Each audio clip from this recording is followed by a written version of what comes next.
Hi guys! So, ngayon, part 2 na guys to na magiging ninong ng pinsan ko. Part 2 na nga, wait lang. So, ayun na nga, part 2 na nga to ng ninong ng mga pinsan. Pinsan ko, pinsan. Nabubulol ako. So, ayun na nga.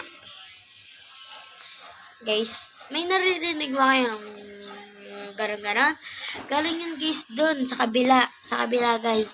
Sa kabilang bahay. May inaayos kasi. Ito na nga, sa may ba yun tayo? Wait lang. May 3 guys, dun kasi guys sa Pasig, dun kasi guys nakatira yung tito ko. Siyempre nandun yung asawa niya, dun talaga. So, ito na. Yung tito ko kasi guys, dun sa Pasig yung napangasawa niya. Para hindi naman sila kasal, pero may basta. Tutuloy. Ayun na nga,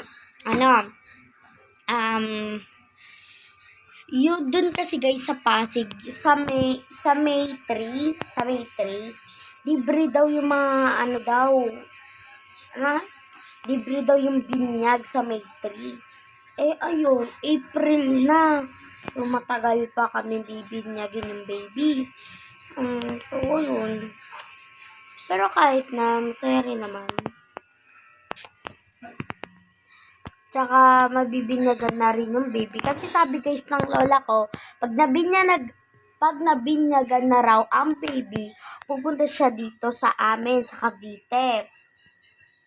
Ayun. Si guys, doon sa kanila, sa Pasig, mainit. Kaya, yung baby daw, yung baby, baka raw, siyempre din, masaya din doon guys sa Pasig.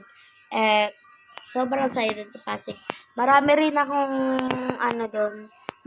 ako guys, nakita.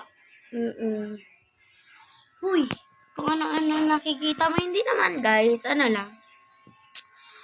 Nakita ko din guys yung simbahan. Ganda.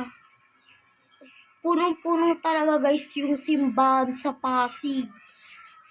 Kung bababa kayo sa Pasig doon sa simbahan, punong-puno. Tapos hinawakan nila si Jesus, yung nakatali. Nakatali siya sa kahoy. Hinawakan nila yun ng ganun. Hinawakan nila. So, doon na lang guys. Part 3 na lang. Paubos na.